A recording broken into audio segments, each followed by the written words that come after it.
Yo, j'espère que vous allez bien, c'est votre boy Galsen. Alors aujourd'hui une petite vidéo très rapide, on va parler d'un sujet très important, j'en ai déjà parlé sur ma chaîne, c'est le changement de statut. Le changement de statut c'est quoi? C'est tout simplement, tu es actuellement étudiant en France, tu es en L2, tu es en L3, tu es en master, tu es en licence professionnelle, en BUT, en BTS, etc. etc. et que tu as envie de travailler en France à la fin de tes études, à la fin de ton diplôme, qu'est-ce qu'il faut faire? Est-ce que tu finis juste tes études, ensuite tu travailles? Comment ça se passe? Quelles sont les étapes à respecter? Etc. etc. Donc dans cette vidéo-là, je vais essayer de vous expliquer qu'est-ce qu'il faut faire, comment est-ce qu'il faut le faire et à quel moment est-ce qu'il faut le faire. Donc voilà, si c'est bon pour vous, c'est parti, générique. Alors avant de commencer la vidéo, si vous êtes nouveau sur la chaîne, n'hésitez pas à vous abonner, ça fait vraiment plaisir. Vous êtes plus de 50% à regarder les vidéos et vous n'êtes pas abonné. Donc franchement, n'oubliez pas de vous abonner, ça fait vraiment grave plaisir. Et mettez-moi des gros likes comme ça là, des gros likes comme ça là, vous savez on les adore, hein. Les gros likes on les adore. Donc voilà, n'hésitez pas à liker, ça fait toujours plaisir. Alors pour commencer le changement de statut, la première chose que vous devez savoir c'est que le changement de statut, vous ne pouvez le faire qu'à la fin d'un diplôme, c'est-à-dire à la fin d'un BTS, d'un BUT, d'un DUT, d'une licence professionnelle, d'une licence classique, d'un master, d'une école d'ingénieur, d'un master spécialisé, c'est-à-dire un bac+6, etc., etc. Donc le changement de statut c'est à la fin d'un diplôme. Une fois que tu as obtenu ton diplôme et que tu as envie de travailler en France, en ce moment-là, vu que tu possèdes un titre de séjour étudiant, pour travailler en France, tu dois passer à un titre de séjour salarié ou bien un titre de séjour temporaire, etc. Mais ça, on va en parler. En tout cas, ce qui est sûr et certain, c'est que tu dois faire un changement de statut pour pouvoir travailler en France. Et pour faire ce changement de statut là, il y a une première chose à faire, c'est que tu dois demander ce qu'on appelle une autorisation de travail. L'autorisation de travail c'est extrêmement important parce que tout simplement c'est ce qui décide si tu vas obtenir ton changement de statut ou pas, ou en tout cas si ton changement de statut va être accepté ou pas. Donc c'est l'autorisation de travail qui va décider de ça. L'autorisation de travail c'est très simple, c'est un document qu'il faut demander. C'est pas toi qui dois le demander, c'est ton entreprise. Donc une fois que tu as trouvé ton contrat, une fois qu'il y a une entreprise qui accepte de te prendre dans son entreprise, bah tu dois tout simplement leur demander de te faire une demande d'autorisation de travail en ligne. Donc cette demande d'autorisation de travail là, il y a des conditions à respecter. Comme je vous l'ai dit, c'est la chose la plus compliquée à avoir. Donc bien sûr, il y a des conditions à respecter. Les deux conditions classiques, on va dire les deux conditions de base à respecter. La première, c'est tu dois trouver un job dans ton domaine. Un job dans ton domaine, c'est-à-dire si tu fais informatique, un job dans le domaine de l'informatique. Si tu fais de la biologie, un job dans le domaine de la biologie. Donc ça, c'est la première condition à respecter. La deuxième condition à respecter, c'est que tu dois avoir un salaire de minimum 2300 euros mensuel. 2300 euros brut mensuel. Donc ça, c'est les deux conditions de base à respecter. Qu'est-ce que ça veut dire? Ça veut dire tout simplement que ces deux conditions-là, si tu les restes, tu es sûr et certain que tu vas obtenir ton autorisation de travail. Si tu ne les respectes pas, par contre, ça ne veut pas dire automatiquement que tu ne vas pas obtenir ton autorisation de travail, mais ça veut dire tout simplement qu'on peut te le refuser. L'option refuser n'est pas, en ce moment-là, n'est pas disqualifiée. Donc ça veut dire qu'on peut te le refuser. Donc ça, c'est quelque chose qui est extrêmement important à savoir. Si tu respectes ces deux conditions-là, tu es sûr et certain que ton autorisation de travail, tu vas l'obtenir. Et ensuite, avec cette autorisation de travail-là, tu vas déposer ton changement de statut. Maintenant, il y a quelque chose qui est important également à savoir. Cette autorisation de travail-là, avec ces deux conditions-là, il y a des exceptions. Si tu es sénégalais, je vais vous citer la liste des pays concernés. Donc, si tu es béninois, ou bien burkinabé, ou bien capverdien, congolais, bon, Congo, c'est marqué uniquement Congo, donc je suppose que c'est Congo-Brazzaville. Il y a Gabon, île Maurice, Sénégal et Tunisie. Si tu fais partie de ces pays-là que je viens de citer, il y a des exceptions pour toi. Ça veut dire quoi? Ça veut dire tout simplement qu'à la fin de ton diplôme, si tu obtiens ton BTS, ta licence, ton master, etc., tu n'es pas obligé de trouver un travail dans ton domaine. Et tu n'es pas également obligé de trouver un travail avec un salaire de minimum 2300 euros. Mais par contre, il y a des métiers qui sont cités dans lesquels ces métiers-là, si tu trouves un travail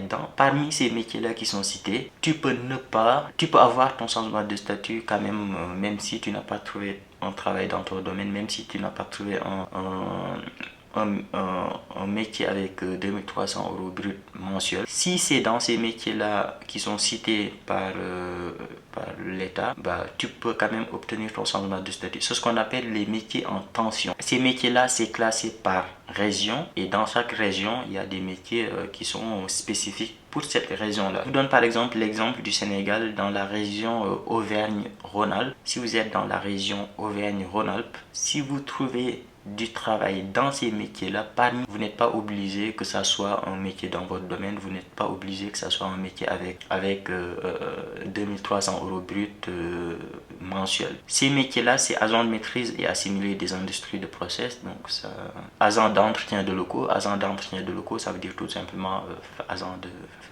de nettoyage en fait. Donc agent d'entretien, nettoyage quoi. Donc voilà. Donc si tu es par exemple en région Auvergne-Rhône-Alpes, c'est-à-dire par exemple Clermont-Ferrand, Lyon, Chambéry, non pas Chambéry, Lyon, Saint-Étienne, Clermont-Ferrand, etc. Et que tu obtiens un travail de nettoyage des locaux, etc. à la fin de ton BTS ou bien à la fin de ta licence ou bien à la fin de ton master, tu peux faire ton changement de statut sans aucun problème. Tu demandes ton autorisation de travail, tu fais ton changement de statut sans aucun problème.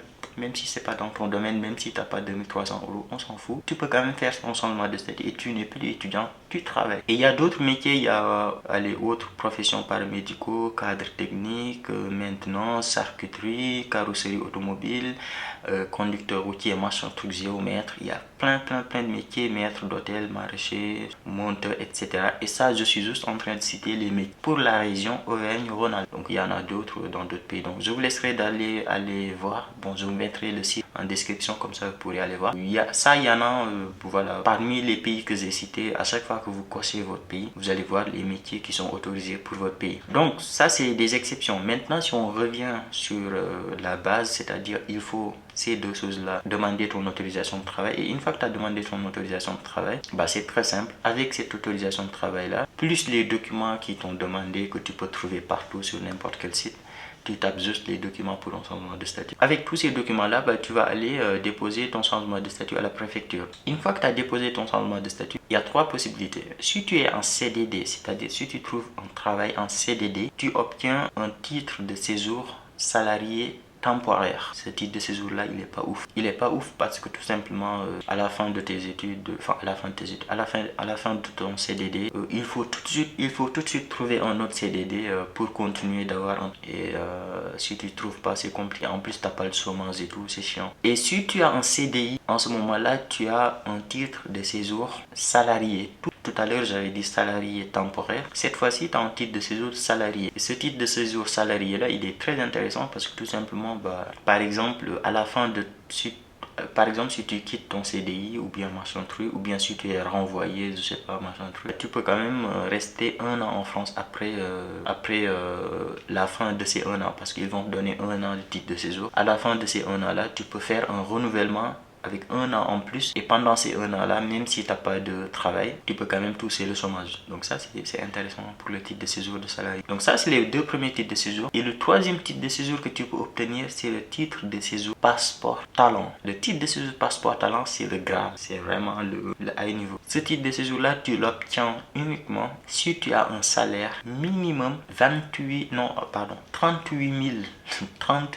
brut annuel, 38 000 euros brut annuel. 38 000 euros brut annuel, ça fait combien 38 000 divisé par 12, allez, ça fait environ de 3100 euros. 3100 euros mensuel. En gros, tu dois avoir ça. Et si tu as ça, tu obtiens le titre de séjour passeport talent. Donc c'est un titre de séjour de 4 ans, et 4 ans, tu es tranquille. Et ce titre de séjour-là, il est très intéressant parce que tu as exactement les mêmes droits que tous les Français quasiment, à part le fait que tu ne peux pas voter. Mais à part ça, tu as quasiment les mêmes droits que les Français. Donc franchement, c'est un titre de séjour hyper intéressant. Et l'avantage aussi, c'est que ce titre de séjour de 4 ans-là, très souvent, quand tu renouvelles, tu peux demander le titre de résident de 10 ans. Donc titre de séjour, passeport talent, intéressant. Donc voilà les trois possibilités qui peuvent s'offrir à toi. Travailleur temporaire, titre de séjour travailleur temporaire, titre de séjour salarié si tu trouves un CDI, et titre de séjour passeport talent si tu obtiens un CDI ou bien un CDI, CDD aussi ça marche pour le passeport talent, mais avec un salaire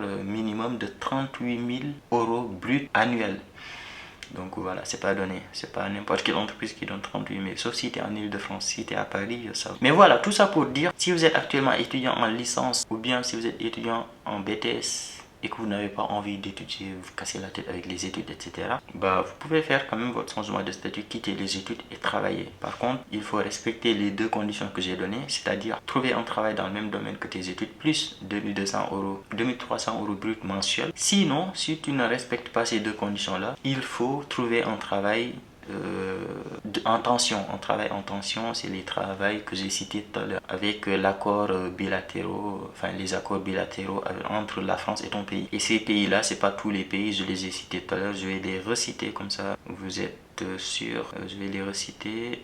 Alors, ces pays-là, c'est Bénin, Burkina Faso, Cap-Vert, Congo, Gabon, île Maurice, Sénégal et Tunisie. Et ensuite, vous cliquez sur votre pays et vous allez avoir une liste de pays, de métiers, une liste de métiers où vous pouvez travailler en fonction de votre région, sans pour autant respecter ces deux conditions-là. Mais quand même, vous allez obtenir votre autorisation de travail. Donc voilà pour cette vidéo-là, j'espère que ça vous a plu. C'était une vidéo un peu... Mais voilà, j'espère que ça vous a plu. Si c'est le cas, gros like. N'hésitez pas à vous abonner. Ça fait toujours plaisir. Et nous, on se dit à très vite pour une nouvelle vidéo. Ciao.